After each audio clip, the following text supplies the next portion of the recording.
The next speaker is Ms. Yuki Murakami from Kwassui University. Her title is Energy Issues and Our Service. Energy Issues, Our Service. Ms. Murakami, please.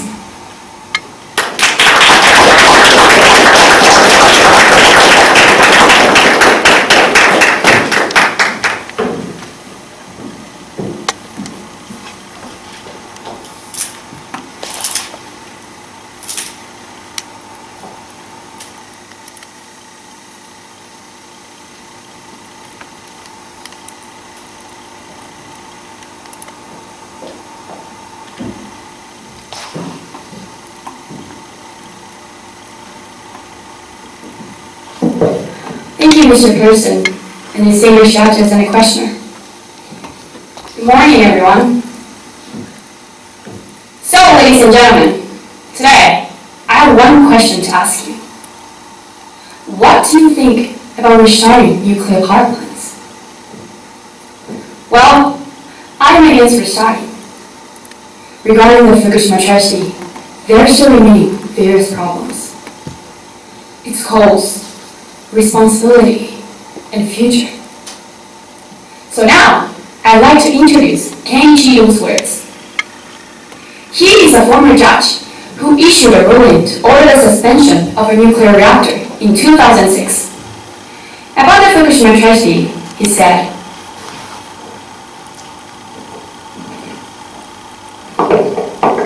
"The Japanese government is so uninterested of the safety of its people.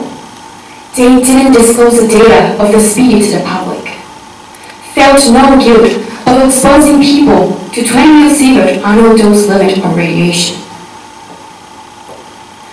Now, Mr. Ito is a lawyer and joined the demonstration against restarting nuclear power plants. Like him, I am basically against restarting. While nuclear energy is inaccessible, an extensive blackout is something we worry about. What should we do to avoid a blackout? My suggestions are threefold. The first suggestion is to start saving electricity. Then, how to save it? The key to the electricity conservation lies in daily action. Early to bed and early to rise. It has a remarkable effect of saving electricity because the usage of light and electrical appliances is greatly reduced. Besides, family should stay in the same room whenever possible. This will diminish excessive energy use. It can become a good opportunity for a family conversation as well. We can talk about using public transportation, cycling, walking, and even carpooling. New ideas will spring up when you're talking with your family. About shelter and keeping in touch when the earthquake occurs.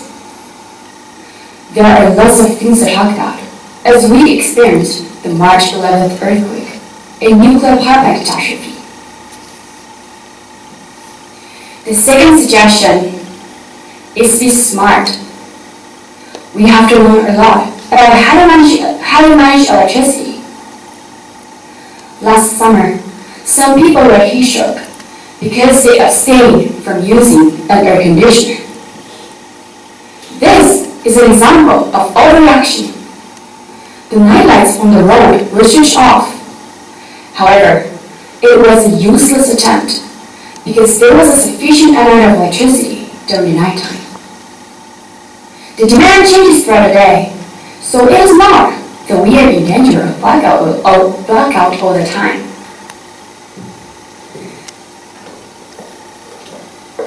There is a technology named smart grid. It enables power generation and consumption to be optimized. If all the power stations are connected by smart grid, effective management of electricity becomes possible. Regardless of the weather condition, it can properly function in solar and wind power plants. Small and medium-sized energy stations can be connected in various locations. As a result, more kindness to the environment, less transmission loss, and few risks in times of disaster. What's more, there is a new electric meter named Smart Meter. It performs automatic energy saving when home electronic equipment is wired on a network. It automatically transmits unused electricity from the solar panel systems to electric power companies. Furthermore, there are geothermal and ocean current power generations and methane hydrate. We have many new advanced generating technologies and management systems. Which one to adopt and which one to discontinue? We must be smart enough to decide on the best possible option.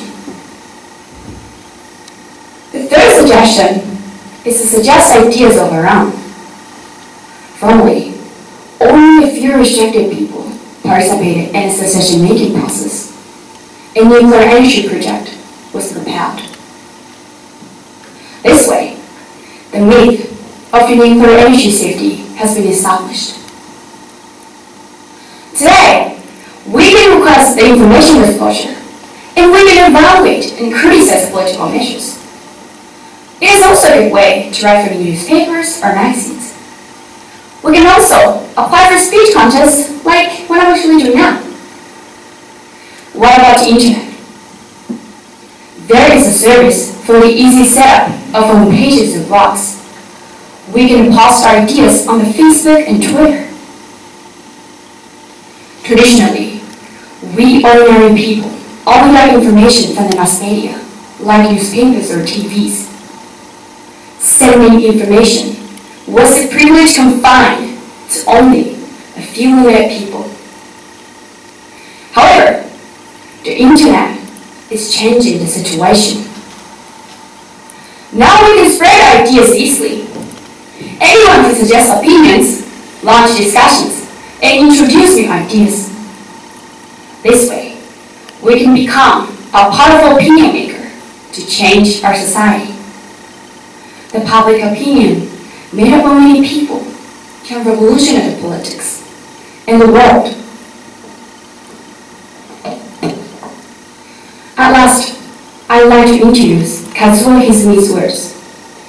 He was a lawyer and a journalist. He said, "Unless we act more thoughtfully and responsibly, this nation won't change, and another disaster could strike us." On June 20th this year, he passed away. So ladies and gentlemen, please, let's start. Be smart. Make suggestions. Thank you very much for listening.